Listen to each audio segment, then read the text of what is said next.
ભગવાન કૃષ્ણ કહે છે માણસ દુખી થાય સુખી થાય પોતાના કર્મને લઈને. એટલે ભગવાન ગીતાજીમાં ગાય છે કર્મણ્યેવાધિકારાસ્તે મહાફલેષુ કદાચન. કર્મણ્યેવાધિકારાસ્તે મહાફલેષુ કદાચન. માણસ કર્મથી સુખ પામે, કર્મથી દુઃખ પામે છે. અને કર્મ કર્યા વગર કોઈ દિવસ કોઈનો છૂટકો નથી. આ દુનિયાનો સામાન્ય મનુષ્ય હોય તો ભલે, અને આ દુનિયાનો મહાપુરુષ હોય તો ભલે, ભગવાન કહે છે કર્મ કરશે એને જ મુક્તિ મળશે, નકર નહીં મળે. કર્મ કેવું? શું કર્મ? કર્મ એટલે તમે પૈસા મેળવો એ કર્મ નથી, પણ પૈસા મેળવી અને તમે કોઈકને ઉપયોગી બનો એ તમારું કર્મ છે સાહેબ. એ તમારું સદકર્મ છે. સત્કર્મ કરો. સત્કર્મથી માણસ પુણ્યને મેળવે છે. ત્યારબાદ આ સૃષ્ટિના ઉત્પન્નની કથા બતાવી છે. મૈત્રેય મહારાજ કહે છે વિદુરજી મહારાજ, આ સૃષ્ટિ ઉપર કર્મને આધીન બધું થતું રહે છે.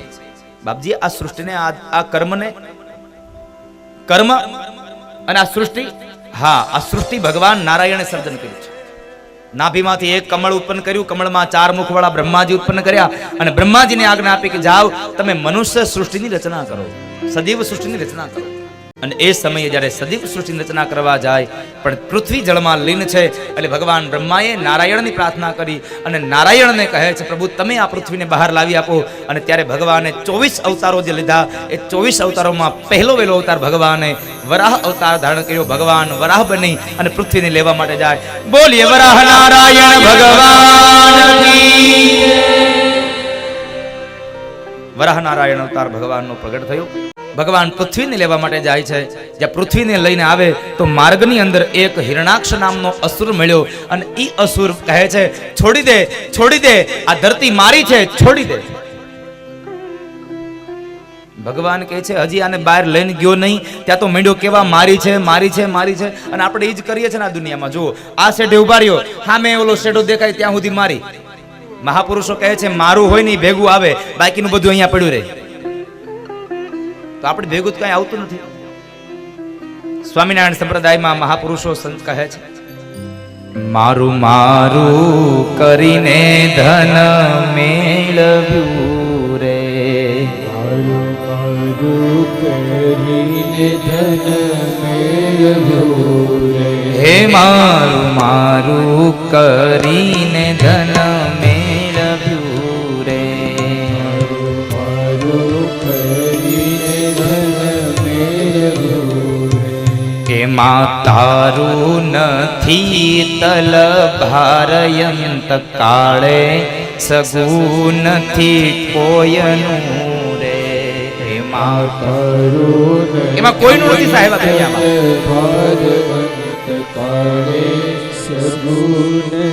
હા, દીકરો કહેશે આ મારા બાપુજી છે, પત્ની કહેશે મારો પતિ છે, માં કહેશે મારો દીકરો છે, પણ ક્યાં સુધી? જ્યાં સુધી આમાં જીવ છે ત્યાં સુધી. જેવો જીવ નીકળી ગયો એટલે પછી બધાય પારકા થઈ જશે સાહેબ. કોઈ કોઈનું નહીં રહે. એટલે તો કવિને લખવું પડે કોઈ કોઈનું નથી રે, કોઈ કોઈનું નથી રે, કોઈ નથી રે, કોઈ કોઈનું નથી રે. એલા નાહક નામરો બધા મથી મથી રે, કોઈ કોઈનું નથી રે. નાહક નામરો બધા મથી મથી રે, કોઈ કોઈનું નથી રે. એવા નાહક નામરો બધા મથી મથી રે, કોઈ કોઈનું નથી રે. નાહક ના મળીએ અમારો દીકરો, અમારી દીકરી, અમારો પરિવાર, અમારા મા બાપ, કોઈ કોઈનું નથી સાહેબ. પત્ની કહેશે આ મારો નાથ, મારો નાથ, મારો નાથ, પણ ક્યાં સુધી? જ્યાં સુધી તારી પાસેથી કઈક અપેક્ષા છે ત્યાં સુધી. જેવી તારી પાસેથી અપેક્ષા પૂરી થઈ એટલે નાથ મટી જઈશ તું, તારું પતિ જશે સાહેબ, કઈ નહીં આવે ભેગું. કોઈકના બંધનમાં રહેવું એના કરતા સાહેબ સ્વાધીનતાનો અનુભવ કરો. સ્વાધીનતાને તમે સાહેબ આનંદ માણો. એક ઊંટ હતો, મને પ્રસંગ આવ્યો કહી દઉં તમને. એક ઊંટ હતો, ઊંટને એના માલિકે બાંધ્યો હતો,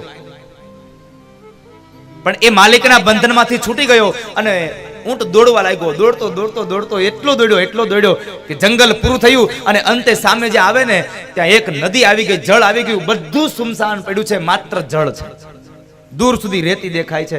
હવે થયું એવું કે અહીંયા આવ્યો, દોડતો દોડતો આવ્યો, પાણી પીધું, પણ એને હવે ભૂખ લાગી છે. એક દિવસ, બે દિવસ ગયા, બહુ ભૂખ લાગી. ચારે બાજુ નજર કરે, ક્યાંય કોઈ વૃક્ષ નથી, ક્યાંય કોઈ ફળ નથી, કોઈ જગ્યાએ ઘાસ નથી. શું ખાવું? બસ પાણી છે, નકરું માત્ર પાણી છે. થોડીક વાર તો વિચાર થયો કે ન્યા રહ્યો હોત તો સારું હતું, ન્યા તો એને વૃક્ષો હતા તો મોઢું ઊંચું કરીને મારે ખાઈ તો લેવાતું હતું. નીચે મારો માલિક કદાચ ન નાખે મને ઘાસ તો કાંઈ નહીં, પણ જ્યાં પણ વૃક્ષો હોય નથી હું પાંદડા તેજી તો લેતો. આમ થોડાક દિવસ વ્યતીત થયા ને ત્યાં કાગડો આવ્યો. કાગડાને એને પોતાની વ્યથા કીધી કે ભાઈ મને બહુ ભૂખ લાગી છે, હવે શું કરું? કાગડો કહે છે કામ કરો, હું ઉડતો ઉડતો જાઉં છું, તમે મારી પાછળ દોડતા આવો, એક ખેતરમાં આપણે બે વયા જઈએ, ત્યાં લીલું છમ બધું છે. ઊંટે પૂછ્યું, હે ભાઈ ત્યાં લીલું બધું છે, પણ ત્યાં એ ખેતરનો માલિક, ત્યાં માણસ કોઈ આવે છે? માણસ તો આવે છે ને, માણસ નો આવે બીજું આવે. અને ત્યારે ઊંટ બોલ્યો છે, માણસ જો ત્યાં આવતો હોય ને તો મારે ભલે અહીંયા ભૂખ્યું રહેવું પડે, પણ મારે ત્યાં નથી આવું, કારણ વળી પાછો મને બાંધી લેશે. એટલે મારો કહેવાનો ભાવાર્થ છે કે આ જીવાત્માને કામ, ક્રોધ, આ લૌકિક વાસનાઓમાં બંધાવા કરતા સાહેબ ભક્તિની અલૌકિક ધારાની નદી પાસે ઊભું રહી અને ભૂખ્યા રહેવું સારું છે. ભક્તિની અલૌકિક ધારામાં સ્વાધીનતાનો અનુભવ કરો સાહેબ. તમે સ્વાધીનતા રહો, સ્વાધીનતાનો આનંદ માણો. મારું મારું કરીને ધન મેળવે, પણ એમાં કોઈનું કાંઈ નથી સાહેબ, કોઈ હારે આપતું નથી કાંઈ. અને અંતે હિરણાક્ષને ભગવાનને સમજાવ્યું, પણ ન સમજ્યું. ભગવાને હિરણાક્ષને માર્યો. એટલે વિદુરજી મહારાજે પ્રશ્ન કર્યો, બાપજી આ હિરણાક્ષ કોણ? તો કહે છે દિતિનો પુત્ર. અરે બાપજી આ દિતિ તો દેવોની માતા છે, છતાં અસુર કેમ થયા? તો કહે છે સાંભળો, એક વખતના સમયે દિતિ અને કશ્યપ બેવ બરાબર આશ્રમમાં બેઠા છે અને સંધ્યાનો કાળ છે, અને સંધ્યાના સમયે દિતિના મનની અંદર કામ પ્રવેશ કર્યો. દિતિના મનમાં કામ પ્રવેશ કરી ગયો અને કામને લઈ અને સંધ્યાના કાળે દિતિએ કહ્યું કશ્યપને કે હવે મારે કામ ભોગવવો છે. કશ્યપ ના પાડે છે કે દેવી આ સંધ્યાનો સમય છે અને સંધ્યાનો સમય ભોગ ભોગવવાનો નહીં, ભજન કરવાનો સમય છે. સંધ્યાના કાળે ભજન કરવું, કારણ સંધ્યાના કાળે બે દેવતાઓ દુર્બળ બન્યા હોય છે. બે દેવ દુર્બળ બને છે, મનના દેવ ચંદ્રમા અને બુદ્ધિના દેવ ભગવાન સૂર્યનારાયણ. આ બે દુર્બળ બને છે. માટે સંધ્યાનો સમય હોય ત્યારે તમારે ભોગ ન ભોગવવો, ભોજન ન કરવું, પણ ભજન કરવું. ભોજન નહીં, ભજન કરવું. પણ આપણે આખો દી રામજી મંદિરે બેહીએ અને સામેથી બરાબર આમ પૂજારી બાપુને આવતા જોઈ જાય એટલે હાલો હાલો વાણુટાણું થઈ ગયું, અહીંયા આરતી થાય ને આપણે ઘરે જમવા બેહી જાય. મહાપુરુષો કહે છે સંધ્યાના સમયે ભજન કરવું, ભોજન ન કરવું. છતાં પણ એને કામને ભોગવો અને કામને લઈ અને ચાર પ્રકારના દોષ લાગ્યા. પેલો દોષ સમયનો દોષ. સમયનું બહુ મહત્વ છે આ દુનિયામાં. સમયનું એક મહત્વ છે, એક પાત્રનું મહત્વ છે. જેવો જેવો સમય હોય ને એવું વર્તન કરાય. સમયમાં સમજો કે એક વખત શ્રી સ્વસ્તે શ્રી ગણેશાય નમઃ અને રામ બોલો ભાઈ રામ, આ બે ભગવાનના જ નામ છે. પણ લગ્ન હોય ત્યાં કોઈ દી બોલાય રામ બોલો ભાઈ રામ? ન બોલાય. તો કોઈક મરી ગયો ના એમ ન કહેવાય સ્વસ્તે શ્રી ગણેશાય નમઃ, સ્વસ્તે શ્રી ગણેશાય નમઃ. જે સમયાંતરે જે વસ્તુ સારી લાગતી હોય એ જ કરાય. બીજી વાત, પાત્રની બહુ મહત્વતા છે, માણસની બહુ મહત્વતા છે. આપણો અંગત મિત્ર 3-4 વર્ષથી જુદો પડી ગયો હોય અને આપણે એને મળ્યા ન હોઈએ અને 3-4 વર્ષ પછી મળે ને તો આપણે ગળે મળીએ અને એની પીઠ થાબડીને કહીએ, અરે ભલા માણા તું 3-4 વર્ષે મને મળ્યો. મિત્ર મળે તો પીઠ થાબડીને તમે કહી શકો, પણ એ જ જગ્યાએ કોઈ આવા મહાપુરુષો આપણને 3-4 વર્ષ પછી મળે ને તો એનો વાહો થાબડીને ન કહેવાય, અરે તમે તો મને 4 વર્ષે મળ્યા. એના ચરણમાં વંદન કરીને કહેવું પડે, બાપજી તમે તો મને 4 વર્ષે દર્શન આપ્યા. કારણ પાત્રની મહત્વતા છે આ દુનિયામાં, પાત્રનું મહત્વ છે દુનિયામાં. અને આ બાજુ સમયનો દોષ લાગ્યો, મન ઉપરનો સંયમ ગુમાવ્યો એટલે દોષ લાગ્યો. પતિની આજ્ઞાનું ઉલ્લંઘન કર્યું એનો દોષ લાગ્યો, અને છેલ્લે ચોથો દોષ શિવ અને ભવાનીનો અપરાધ થયો સંધ્યાના સમયે, એટલા માટે શિવ અને ભવાનીનો પણ અપરાધ થયો. આ 4 દોષને લઈ અને દિતિના ઉદરની અંદર 2 બાળકો આવ્યા, પણ અસુર આવ્યા. આ 2 બાળકો કોણ? તો કહે છે આ 2 બાળકો ભગવાન વૈકુંઠના, નારાયણના 2 દ્વારપાળો જય અને વિજય. બાપજી, જય અને વિજય ભગવાનના દ્વારપાળ અને અસુર બન્યા શા માટે? હવે આ વાતને ખૂબ સરળતાથી સાંભળજો તો મજા આવશે. કોઈ દી ભૂલ નહીં કરો તમે. આપણે શું હોય, ગામના આપણે પાદરમાં બેઠા હોઈએ, ગામના ઓટલે બેઠા હોય ને કોઈ કામ બરાબર હાલ્યું આવતું હોય ને, કથા માટે આવતું હોય, એ આપણને એમ કે હાલો ને અહીંયા બેઠા તું કથામાં, અરે ત્યાં તો કાલ જાશું, બેસો બેસો, આજ તો અહીં બેહી લ્યો, આજ અહીંયા બેસો. ધર્મના કાર્ય માટે કોઈ માણસ ચાલ્યો જતો હોય અને એને રોકવો એટલે સમજો તમે અસુર યોનિના માણસ છો, જે ભગવાનના કાર્ય તરફ જાય છે. સનત કુમારો ભગવાન નારાયણના દર્શન કરવા માટે આવ્યા અને જય અને વિજય ન જવા દીધા. જય અને વિજયને શ્રાપ મળ્યો કે તમે અમને ભગવાન સુધી જવા માટે રોક્યા છે, માટે અમે તમને શ્રાપ આપીએ છીએ કે જાઓ તમે અસુર યોનિના થઈ અને જન્મ લેશો, અસુર યોનિમાં તમે જન્મને પામશો. ભગવાન આવ્યા છે. ભગવાન કહે છે સંત કુમારો આને મુક્તિ કેમ મળે? તો કહે છે જો ભાવથી ભજે તો 7 જન્મે અને વેર રાખે તો 3 જન્મે. જય અને વિજયે વેર ભાવ રાખ્યો અને ભગવાને એને 3 જન્મમાં મુક્તિ અપાવે. ભગવાનના 4 જન્મ, જય વિજયના 3 જન્મ. જય અને વિજયનો પહેલો જન્મ હિરણાક્ષ અને હિરણ્યકશ્યપુ, બીજો જન્મ રાવણ અને કુંભકર્ણ, ત્રીજો જન્મ દંતવક્ર અને શિશુપાલ. ભગવાનના 4 જન્મ, પહેલો જન્મ વરાહ અવતાર, બીજો નૃસિંહ, ત્રીજા રામ અને ચોથા કૃષ્ણ. રામ અને કૃષ્ણ.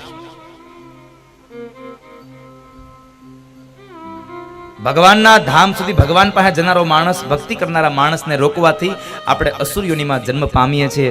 એટલે આમાં ક્યારેય સંશય નથી, માટે કોઈ દિવસ કોઈને રોકવા નહીં, ક્યારેય કોઈને રોકવા નહીં. સનત કુમારો હતા એ પ્રહલાદ બનીને આવ્યા છે, હિરણ્યકશ્યપનો દીકરો બનીને આવ્યા છે.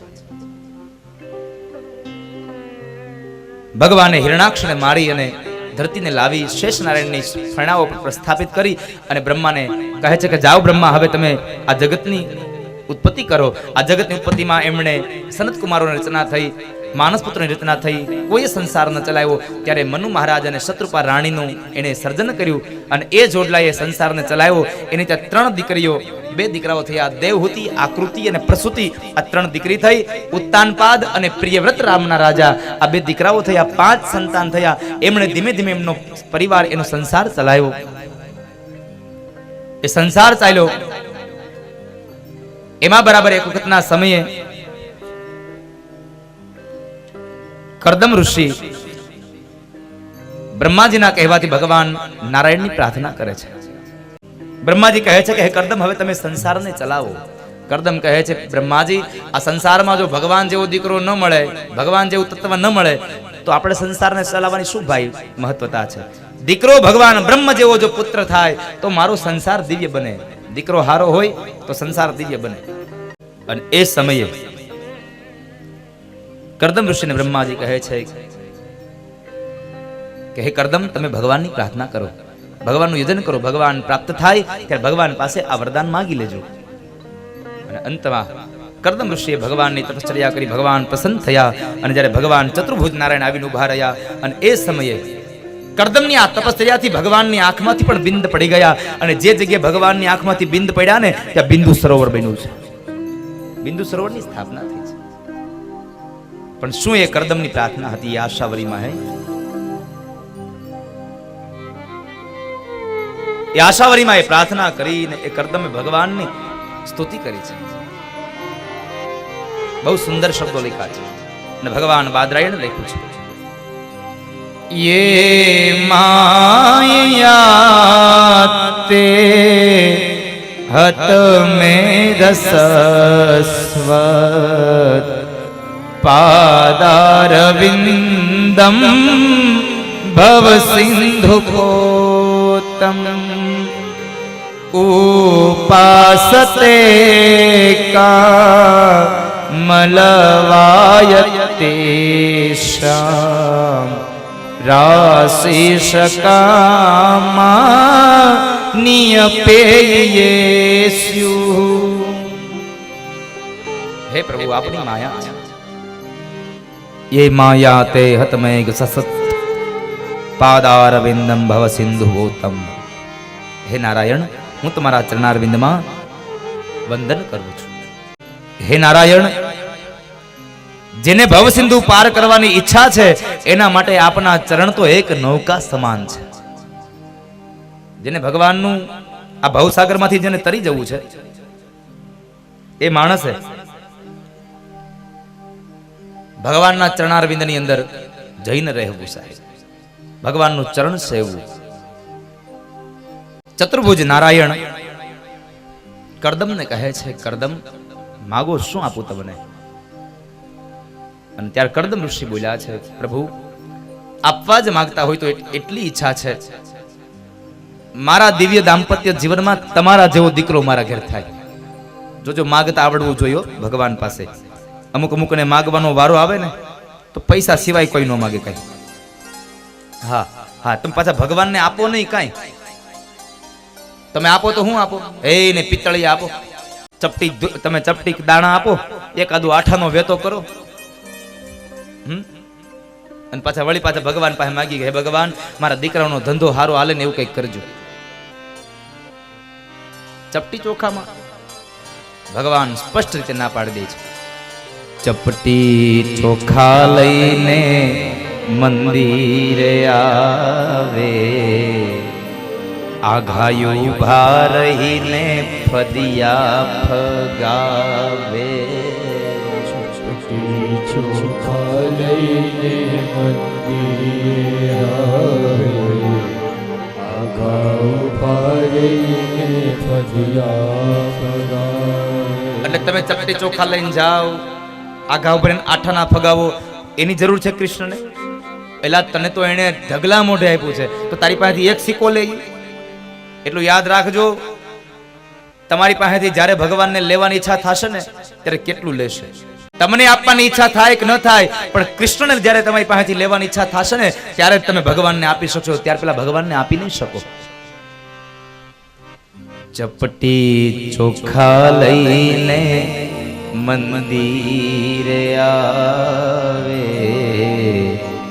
આઘાયું ઉભા રહીને ફદિયા ફગાવે. ચોખા લઈને મંદિરે આવે, આઘા ઉભા રહીને ફદિયા ફગાવે. એવા પિત્તળિયા હું કાંઈ લેતો નથી રે, હું કાંઈ ગાંડો નથી રે. એવા પિત્તળિયા હું કાંઈ લેતો નથી રે, હું કાંઈ ગાંડો નથી રે. ગાંડો ગાંડો નથી રે, ઘેલો ઘેલો નથી રે. ગાંડો ગાંડો નથી રે, ઘેલો ઘેલો નથી રે. કોઈનો છેતરો છેતરાય એવો સસ્તો નથી રે, ઈ કાંઈ ગાંડો નથી રે. કોઈનો છેતરો છેતરાય એવો સસ્તો નથી રે, ઈ કાંઈ ગાંડો નથી રે. ભગવાન કહે છે તમે મને છેતરી જાઓ એમ હું છેતરાઈ જાઉં એટલો બધો ગાંડોય નથી. 2 ફૂલ લઈને આવો ને 2 લાખ માગી જાવ, હું તમને 2 લાખ દઈ દઉં. 50,000 ની ભેંસ ખોવાઈ જાય ને હનુમાન દાદાને પ્રાર્થના કરે, હે હનુમાન દાદા મારી આ જો ભેંસ જડી જાય ને તો હું 1 ડબ્બો તેલ આપી. 50,000 ની લાંચમાં તમે 1500 નો ડબ્બો આપવાનો. 1500 ના ડબ્બામાં ભગવાનને તારી ભેંસ ગોતવા નીકળવાનું. આવું તો પ્રલોભન હોય સાહેબ આપણી પાસે, પણ માણસને માગતા આવડવું જોઈએ. અહીંયા કરદમ ઋષિએ માગ્યું, પ્રભુ તમારા જેવો મારી ઘરે દીકરો થાય. ભગવાન કહે છે મારા જેવું તો કરદમ ઋષિ આ જગતમાં કોઈ નથી, તો હું જ તમારો દીકરો થઈને આવીશ. આટલું ભગવાને હા પાડી દીધી. પછી ભગવાનને યાદ આવ્યું, લે હજી કરદમ તો કુંવારા છે, કરદમ ઋષિ હજી કુંવારા છે, એટલે ભગવાને કીધું કરદમ તમારા લગ્ન તો થયા નથી, તો મારે દીકરા બનીને કેમ આવું? અને ભગવાનને કીધું કરદમ ઋષિએ, પ્રભુ તમારે જે માના કુખથી જન્મ લેવો છે ને એની હારે પરણાવવાની જવાબદારી તમારી છે. હવે મને પરણાવો હોય તમે, અને મારી ઘરે દીકરો બનીને તમે આવો. માણસને માગતા આવડવું જોઈએ, માણસને માગતા ન આવડે. અને અંતે ભગવાન કહે છે કે કરદમ ઋષિ, આજ પછી ત્રીજા દિવસનો સૂર્ય ઉદય થશે ત્યારે તમારે ત્યાં મનુ મહારાજ અને શત્રુપા રાણી આવશે, એની દીકરી દેવહૂતિને લઈને આવશે, તમે એની હારે લગ્ન કરજો, હું તમારે ત્યાં દીકરો બનીને આવીશ. એ જ સમય ભગવાને કહ્યું પ્રમાણે ત્રીજા દિવસનો સૂર્ય ઉદય થયો અને દેવહૂતિ અને લઈને મનુ મહારાજ અને શત્રુપા રાણી આવ્યા છે, કરદમ ઋષિ સાથે પરણાવ્યા છે. પણ કરદમની એક શરત હતી કે મારે ત્યાં એક દીકરો થશે એટલે હું સંસારને છોડી અને જતો રહીશ. પણ દેવહૂતિ એની સાથે લગ્ન કર્યા અને એ લગ્નમાં જ્યારે 9 કન્યાઓ થઈ, 9 કન્યાઓના અંતે આ આધ્યાત્મિક અર્થમાં કરદમ અને દેવહૂતિને ત્યાં 9 કન્યાઓ એ આધ્યાત્મિક અર્થમાં નવધા ભક્તિ છે. અને મહાપુરુષો કહે છે જ્યાં નવધા ભક્તિ હોય ત્યાં ભગવાન આવે આવે ને આવે, એમાં કોઈ પણ પ્રકારનો સંશય નથી. નવધા ભક્તિ હોય એટલે ભગવાન આવે જ, એમાં કોઈ પણ પ્રકારનો સંશય નથી. ભગવાન આવ્યા છે. નવધા ભક્તિ એટલે 9 દીકરીઓ થઈ અને ત્યાર પછી એટલે દીકરાનો જન્મ થયો. એ સાક્ષાત ભગવાન નારાયણ કપિલ નારાયણ બનીને આવ્યા. બોલીએ કપિલ નારાયણ ભગવાન કી. ભગવાન કપિલ નારાયણ બનીને આવ્યા છે. થોડો સમય વ્યતીત થયો એટલે કરદમ ઋષિ ઘરનો ત્યાગ કરી અને તીર્થક્ષેત્રમાં જતા રહ્યા. અને આ બાજુ માતા દેવહૂતિ ભગવાનના શરણે ગયા છે. દીકરો નહીં, દીકરાને ભગવાન માની અને ભગવાનના શરણે ગયા. અને માએ શરણ ભગવાનનું સ્વીકાર્યું અને ભગવાનને પ્રાર્થના કરીને એ પણ આશાવરીથી એવી પ્રાર્થના કરી ભગવાનની પ્રાર્થના કરે. તમ ત્વાગતાહમ શરણમ શરણ્યમ સ્વભૃત્ય સંસારતરો કુઠારમ જીજ્ઞાસયાહમ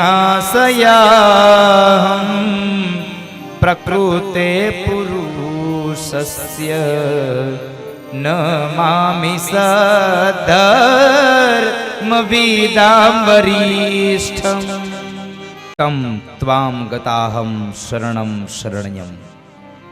ભગવાનના શરણમાં ગયા છે, ઈશ્વરના સાનિધ્યમાં ગયા છે. ઈશ્વરના સાનિધ્યમાં ગયા અને એ સમયે ભગવાન કહે છે, માં, આ દુનિયામાં, આ સંસારમાં મોહ ન પામશો. આ પંચમહાભૂતના શરીરમાં ક્યારેય મોહ ન પામશો. કારણ આ પંચમહાભૂતના શરીરને માત્ર ઉપરથી ચામડીઓનું પડ ચડાવ્યું છે ને એટલે સારું લાગે છે, બાકી અંદર તો હાડકા, માંસ અને રુધિર જ ભર્યા છે. યોગ, આધ્યાત્મ, તપ, આ તમામ પ્રકારના સાધનોને માધ્યમ બનાવી અને ઈશ્વરનું યજન કરજો. અને ભગવાન કપિલ નારાયણ કપિલ ગીતાનો ઉપદેશ આપે. બૈરાગી કપિલ ગીતાનો ઉપદેશ આપે છે. એ કપિલ ગીતાના ઉપદેશમાં ભગવાન કપિલ નારાયણ બોલ્યા છે, યોગ આધ્યાત્મિક પૂષા મતો નીહ શ્રેયસાય મે અત્યંતો પરતીર્યત્ર દુઃખસ્ય ચ સુખસ્ય ચ.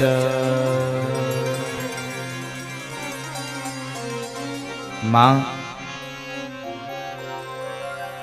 મારા મતથી યોગ માર્ગ છે એ શ્રેયસ્કર છે. યોગ કરો, સાધના કરો, તપ કરો, ભગવાનનું ધ્યાન ધરો, આ સાધન શ્રેષ્ઠ છે. બાકી તો માં, આ દુનિયામાં દરેક જીવાત્માને ત્રેવડું બંધન છે. આ ત્રેવડું બંધન એટલે સત્વગુણ, રજોગુણ અને તમોગુણ ત્રેવડું બંધન છે. એમાં ખાસ કરીને રજો અને તમસ, તમ અને રજ, આ બે એવા ગુણો છે માણસને છોડી ન શકે, માણસ છૂટી ન શકે.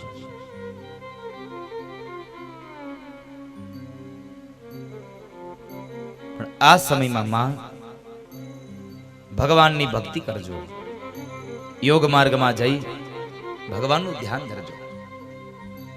ભગવાનની ભક્તિ દ્વારા જ તમારું શ્રેય થશે, તમારું કલ્યાણ થશે.